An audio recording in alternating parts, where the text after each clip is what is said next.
over 100 years, 35mm film projection has been the cornerstone of movie exhibition. However, over the past few years, Hollywood studios have been warning exhibitors that film's days were numbered. Digital projection would soon become the industry standard. A single digital projector for theatrical use can range between $50,000 and $100,000. In Canada, big theatre chains like Cineplex have been able to absorb these costs, while single-screen neighbourhood movie houses in large cities like Vancouver have been unable to do the same. The owners of several long-standing cinemas have recently concluded that, given shrinking audiences and skyrocketing property values, the digital upgrade was financially prohibitive.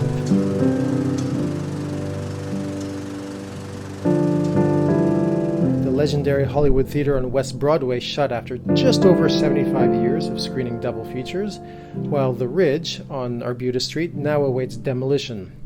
The Ridge projected its last 35mm film in February 2013. Without the new equipment, these theaters weren't able to show new releases, as film prints are barely being struck and distributed across North America anymore. Without film to run, more screens are likely to go dark. The situation in smaller cities and towns in British Columbia, however, is remarkably different. The Town Theatre in Vernon obtained its digital projector relatively early on, and Canada's longest continually operating cinema, Powell River's historic Patricia Theatre, was able to pay for its digital equipment through successful community fundraising. Theatres in Sydney on Vancouver Island and Nelson in the Kootenays are holding similar campaigns, knowing that the choice is stark: install digital projection or close. This documentary tells the story of one such theatre and the same stark choice faced by its owner. This is the story of the Hope Cinema. We're about a 2-hour drive from the city of Vancouver. We sit nestled at the base of the Cascade Mountains. It's where the Coquihalla River and the Fraser River come together. And we are at the junction of 4 major highways, so lots of people probably familiar with our town from traveling in British Columbia.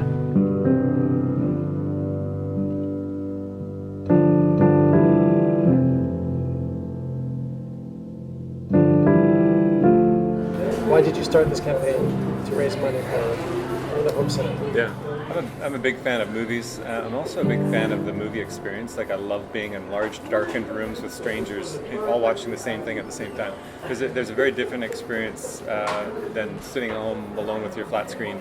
That's nice too. I do a lot of that, but I really like at least once a week to get out into the cinema. And I love that public experience, of just sharing that experience with a bunch of people.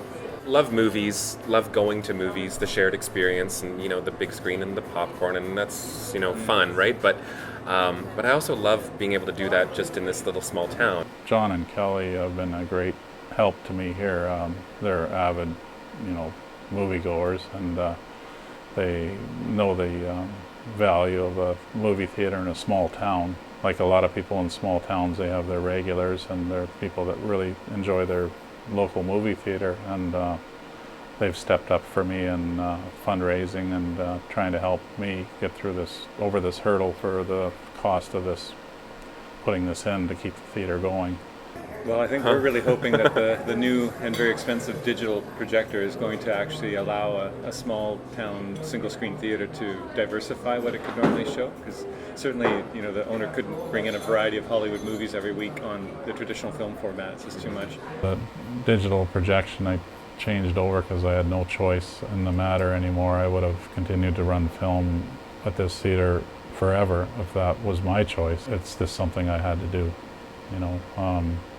for me to say, well, you know what, I guess I'm going to close the theater.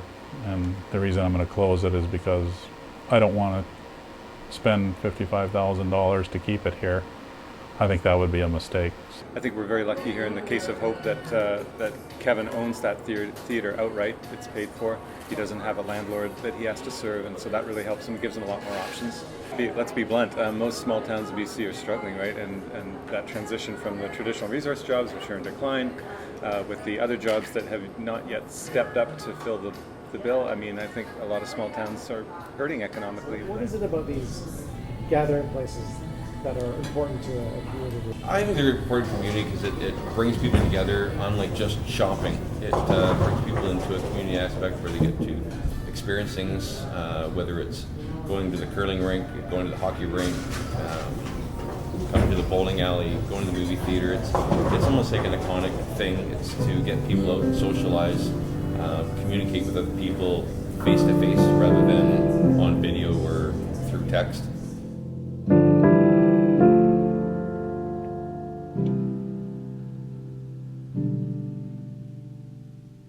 I think the theater in a small town or any small town is an important asset to the community and to the people of the town.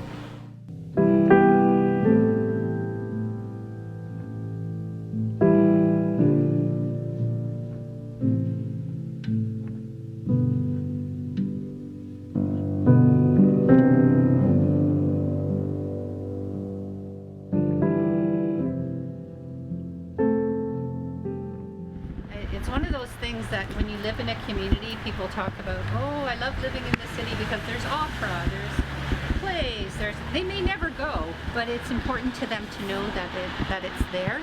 The amount of money that Hollywood's saving by going digital, I'm sure is huge. The cost of still running their product on screen, they didn't lower their percentage. It's still, their percentage is all the same. We've been in there when there's been 10 people in there watching a movie, you know, and that kind of thing. And we've heard that, you know, and there is sort of a doom and gloom sometimes that I think he's brought to it and that we've been saddened by, you know, in a way. But yeah, and that's the weakness of a single screen. You've got to choose one movie every week, and you've got to appeal to the broadest possible taste. You know, bowling alleys and movie theaters, will they survive? They'll survive, just not the way they did when we were younger, where you'd have, it was a lot of small communities. It was the center of the, you know, everyone's dad went to the bowling alley on Thursday night, and moms went on Tuesday nights, and then, you know, the kids would go on the weekends, and, you know, it was a real spot for people to get together and have community events. Activities that used to be so popular and successful in our community, like community dances and concerts, and they have a very hard time now.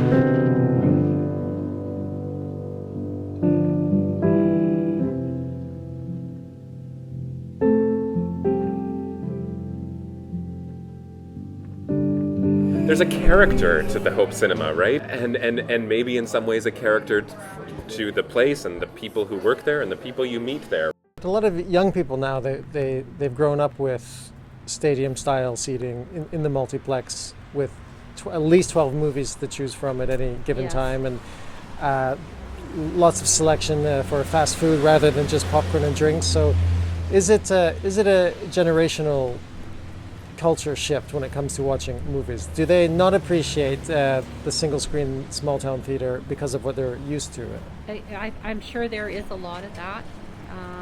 However, I do have friends that have started, you know, new families. They have very small children, and they're challenged economically to be able to afford an entertainment evening like that in the big multi-screens with the stadium seating.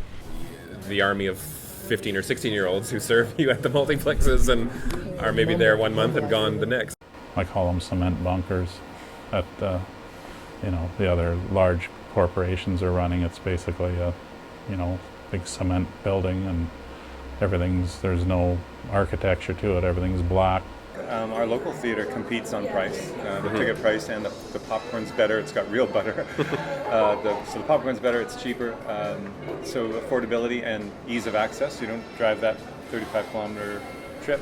Kevin's put a lot of money into restoring that building and to beautifying it. And when I'm in that room, I mean, it is a big cavern in a way, but it's a lovely room. And you know, everything from the curtain to the seats that came from an old theater in New York to all the way up and down the aisles. But and at Christmas he hangs these big Christmas, you know, wreaths, these gigantic, 5-foot diameter wreaths on either side of the screen. And a lot of of old school. Yeah, and there is something to that that's, I don't know, less, I don't know, you know, outlet mall box center, cookie cutter, same color scheme. Yeah. These hollow in a different way, hollow in a soulless way.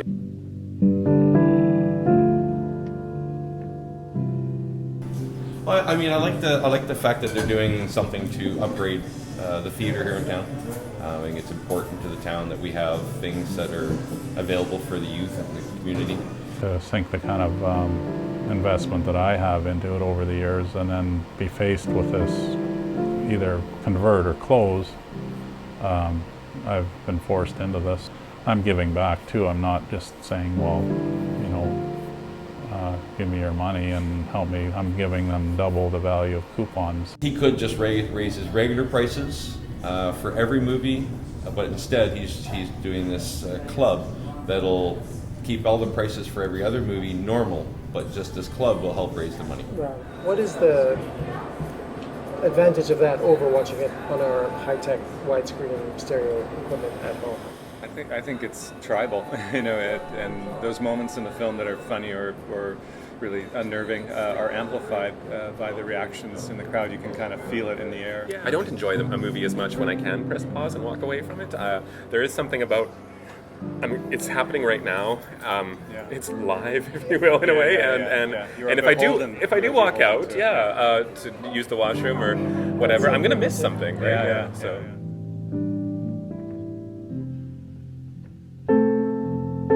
As of April 2013, the Friends of the Hope Cinema campaign has raised approximately $3,500, leaving nearly $46,000 left to go before Kevin Larson pays off his digital investment. As far as I feel in terms of the Hope Theatre from a fundraising angle, I feel like we're competing with Hope Theatre or no theatre.